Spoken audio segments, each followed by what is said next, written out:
मराठवाडा आणि विदर्भ म्हणजे शेतीच्या बाबतीत मागासलेला भाग आहे. कारण या भागामध्ये एकतर पाऊस पडला तर अतिशयोक्ती पडतो आणि नाही पडला तर त्या शेतीमधून काहीच पिकत नाही आणि त्यामुळे शेतकऱ्याचं उत्पन्न कमी आहे. आणि त्यासाठी महाराष्ट्र सरकारनं मराठवाडा आणि विदर्भ दुग्ध विकास प्रकल्प टप्पा 2 राबविणं चालू केलेलं आहे. त्यासाठी अर्ज सुद्धा भरणं चालू झालंय. मात्र या माध्यमातून शेतकऱ्यांना कसं अनुदान मिळतं, कशासाठी किती अनुदान आहे, ही सगळी माहिती आपल्याला या व्हिडिओमधून घ्यायची.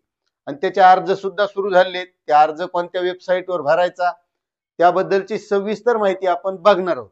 आणि नेमकं या माध्यमातून कशासाठी काय अनुदान मिळणार आहे, हे कसं राबवल्या जाणार आहे, ही सगळी माहिती आपल्याला बघायला भेटणार आहे. त्यामुळे तुम्ही व्हिडिओ शेवटपर्यंत बघा आणि चॅनलवर नवीन असाल तर चॅनलला सबस्क्राईब करा आणि जास्तीत जास्त शेतकऱ्यांना शेअर करा. कारण मराठवाडा आणि विदर्भातील जवळपास 19 जिल्हे, 192 तालुके आणि 24,657 गावामध्ये या 9 घटक योजनेबाबत हे 9 घटक राबविण्यात येणार आहेत. त्यामुळे हे प्रत्येक शेतकऱ्यासाठी गरजेचं आहे. तुम्ही बघत असाल पश्चिम महाराष्ट्रामधला शेतकरी 2-3 एकरवाला जरी असला तरी तो मजेत राहतो. कारण त्या प्रत्येक शेतकऱ्याच्या दारामध्ये गाय हे, म्हैस हे आणि रोज त्याच्या घरून 10, 20, 30 लिटर दूध हे दूध डेअरीला जाते. म्हणजे त्याला रोजचं उत्पन्न आहे. आणि तुम्ही लक्षात घ्यायरी बी, ज्याच्या घरी रोज पैसे येते ते मजेत आहे.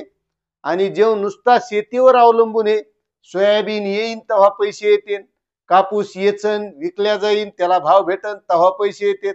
म्हणजे नुसत्या शेती पिकावर अवलंबून राहून शेती आजकाल परवडत नाही. तुम्ही बघत असाल पश्चिम महाराष्ट्रातले शेतकरी 5 एकरवाला शेतकरी असला, त्याचा शेतामध्ये मस्त नंबर 1 घर आहे, बंगला आहे, त्याच्या दारात ट्रॅक्टर उभे, ट्रॅक्टरचे सगळे साहित्य आहेत, त्याच्याकडे उत्पन्न चांगलं आहे आणि त्यामुळेच तो शेतकरी हा समृद्ध आहे. आणि त्या बाबतीत मराठवाडा आणि विदर्भातला शेतकरी हा माग पडलेला आहे. कारण याचे उत्पन्नाचे वेगवेगळे साधन नाहीत. कारण प्रत्येक शेतकऱ्याला आपल्या शेतीसोबत काही ना काहीतरी जोड व्यवसाय असणं गरजेचं आहे. आणि त्यामुळे शासनानं मराठवाडा आणि विदर्भामध्ये दुधाच्या बाबतीत खूप कमतरता आहे. तुम्ही बघत असताल आपल्या इकडं पश्चिम महाराष्ट्रातलं दूध इकडे येऊन विकायले, गुजरात मधलं दूध याले मराठवाडा आणि विदर्भात विकल्या चाललंय. मात्र आपण त्या दुधासाठी काहीच प्रयत्न करत नाहीत. त्यामुळे शासनानं एक योजना आणलेली आहे आणि या योजनेच्या माध्यमातून शेतकऱ्यांना एक चांगला दुग्ध व्यवसाय करता येणार आहे. म्हणजे प्रत्येक शेतकऱ्याच्या घरून जर 5, 10, 20 लिटर दूध गेलं तर तुम्ही बघत असाल आज म्हशीच्या दुधाला 70 रुपये, 80 रुपये लिटर हा रिटेल मध्ये भाव भेटायला. काही शेतकरी करतात असं, मात्र बरेचसे शेतकरी हे करत नाहीत.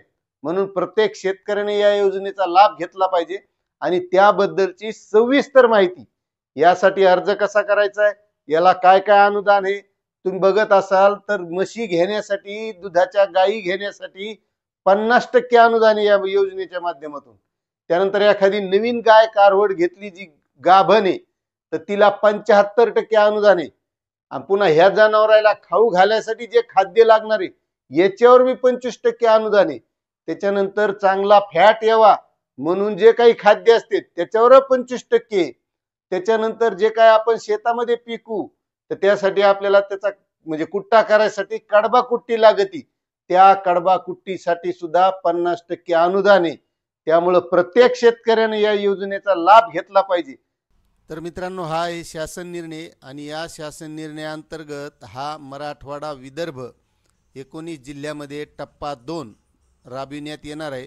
तर यामध्ये उच्च दूध उत्पादन क्षमता असलेल्या दुधाळ गाई म्हशीचे शेतकरी पशुपालक यांना वाटप. यामध्ये भौतिक लक्ष्य आहे 13,400 आणि या घटकावरील खर्च आहे 134 कोटी आणि लाभार्थ्याचा हिस्सा बघा 50% आहे आणि राज्याचा हिस्सा 50%. त्यानंतर उच्च दूध उत्पादन क्षमता असलेल्या भ्रणांचे प्रत्यारोपण केलेल्या कालवडींचे शेतकऱ्यांना वाटप. यामध्ये 1,000 करण्यात येणार आहे. यासाठी लाभार्थ्याचा हिस्सा 25% आणि शासनाचा 75% असणार आहे. त्यानंतर पशु प्रजनन पूरक खाद्य यासाठी सुद्धा लाभार्थ्याला 75% गुंतवायचेत आणि 25% अनुदान मिळणार आहे। त्यानंतर दुधातील फॅट, SNF वर्धक खाद्य पूरकांचा पुरवठा यासाठी लाभार्थ्याचे 75% आणि शासनाचा 25% हिस्सा असणार आहे। त्यानंतर बहुवार्षिक चारा पिके जे आहेत त्यासाठी सुद्धा या माध्यमातून 13.20 कोटी अनुदान मिळणार आहे। त्यानंतर शेतकरी पशुपालक यांना विद्युत चलित कडबा कुट्टी संयंत्राचे वाटप, तर यासाठी सुद्धा 50% अनुदान हे मिळणार आहे आणि 50% शासनाचा हिस्सा असणार आहे। त्यानंतर पूरघास वाटप यामध्ये 70% हे लाभार्थ्याचे आणि 30% हे शासनाचे असणार आहेत। त्यानंतर गाई म्हशीमधील वंध्यत्व निवारण कार्यक्रम 3.28 कोटी यासाठी सुद्धा अनुदान मिळणार आहे। त्यानंतर आधुनिक पद्धतीने दुग्ध व्यवसाय करण्यासाठी शेतकऱ्यांना प्रशिक्षण सुद्धा दिलं जाणार आहे। अशी ही एकदम चांगली योजना आहे। त्यानंतर मित्रांनो, ही योजना राबवली कशी जाणार, यासाठी लाभार्थ्याचे निकष कसे असणार, तर एका लाभार्थ्यास प्रकल्पाच्या कालावधीत प्रतिदिन 8 ते 10 लिटर दूध उत्पादन क्षमता असलेली एक गाय म्हशीचे वाटप करण्यात येईल। वाटप करण्यात येणाऱ्या दुधाळ जनावरांना डिजिटल ट्रॅकिंग, काऊ कॉलर लावणे आणि जिओ टॅगिंग करणे बंधनकारक राहील। वाटप केलेली गाय म्हैस 3 वर्षापर्यंत विकता येणार नाही।